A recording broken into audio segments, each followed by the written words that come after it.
In terms of the future, do we envisage ourselves being the size of McCann's and having 300 plus people? The simple answer is no. And that's nothing detrimental about McCann's whatsoever. I think they're a great agency, and I think they're doing some really interesting, innovative things at the moment, particularly in the world of digital. But my main concern with the issue of size is the underlying assumption that bigger or biggest equals better or best. And I don't think that applies to the industry anymore. I think we're seeing probably, and this is maybe related to the current economic climate, a bit more of a fragmentation in terms of size and scale of agency that's going to appeal to clients.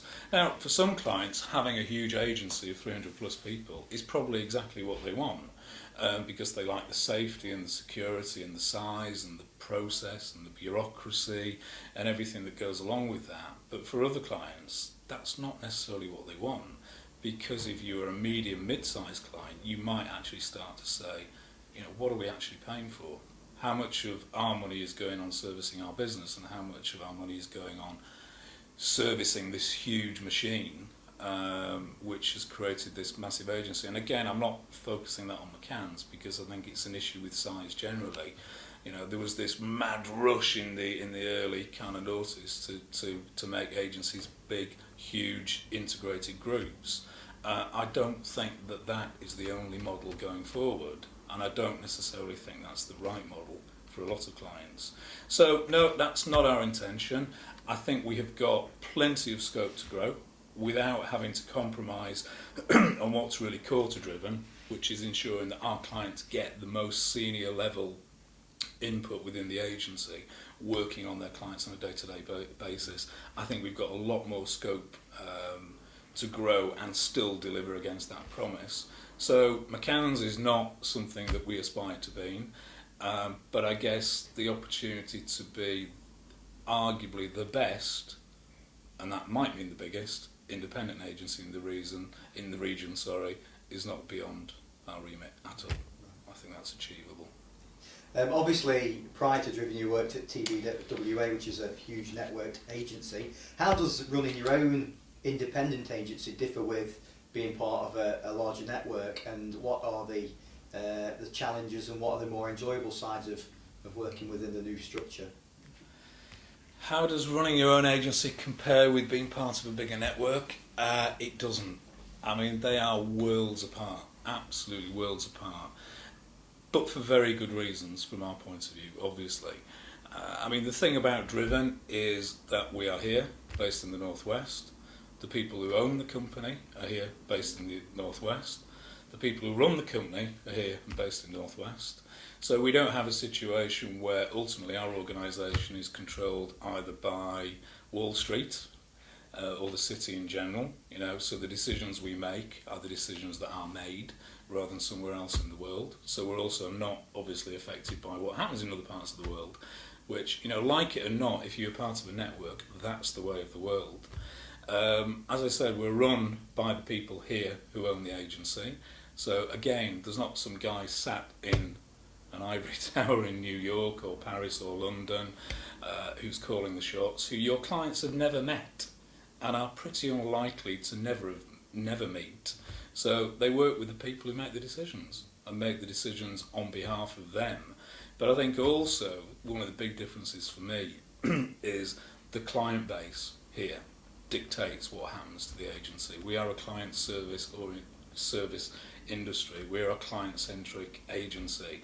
Our clients in the Northwest dictate what happens, not clients in the States, not clients in Asia, not clients in mainland Europe. So, you know, I think there is a fundamental difference in structure, accountability, decision-making, and where the client power rests when it comes to clients that you have regionally. One thing that was a huge difference. One thing that people in the past have spoken to me about when they've moved from a large agency to run their own agency is the kind of the more day-to-day issues, the simple activities which maybe in days gone by you took for granted, you know, somebody did them, and how have you kind of reacted to, you know, to things like that, as you say, buying a new kettle and things like that? How have you kind of reacted to having to just do the more mundane day-to-day things? Have you quite enjoyed that? Do we enjoy doing the more mundane day-to-day things, yeah, you just get on and do it. You know, I mean, there is an assumption there that when you're in a bigger agency that, you know, you have somebody who makes your tea and coffee for you all the time and, you know, carries you to your car and all those kind of things. It's not like that. It really depends on what kind of individual you are. And I think if you look at all the partners here, they've always been hands-on. You know, they've always wanted to roll the sleeves up and get involved. That's why we can do what we're doing now. It's not an anathema to us. It's not something that we found difficult to move into. You know, we've always been, you know, really prepared to muck in and do the things that, you know, we expect other people to do. So I think we found it quite easy. I mean, I think the fundamental difference between what we used to do and how we used to do it, and me in particular, I guess, is, you know, I spend far much more time now working directly with clients rather than issues of the agency. And for me, that's the way it should be. I'll go back to the point that you're a client-centric organisation. You know, you will live or die by what you do for your clients. If you spend too much time talking about your own business to yourselves and sorting out your own business, who's looking after the clients? You know, so the biggest difference for me is that we have got a complete shift here, and we think it's the way it needs to be. 80% of the time will be spent working with clients, maybe 20% of our time will be spent running the business. But it's not difficult to run a business if you know what you're doing.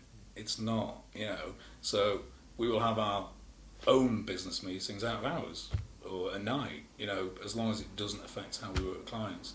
So I think that's probably been the biggest difference, has been the shift from not having to sit in meetings about meetings and meetings about numbers and meetings about the agency, and sitting in more meetings about clients. That for me is a key difference.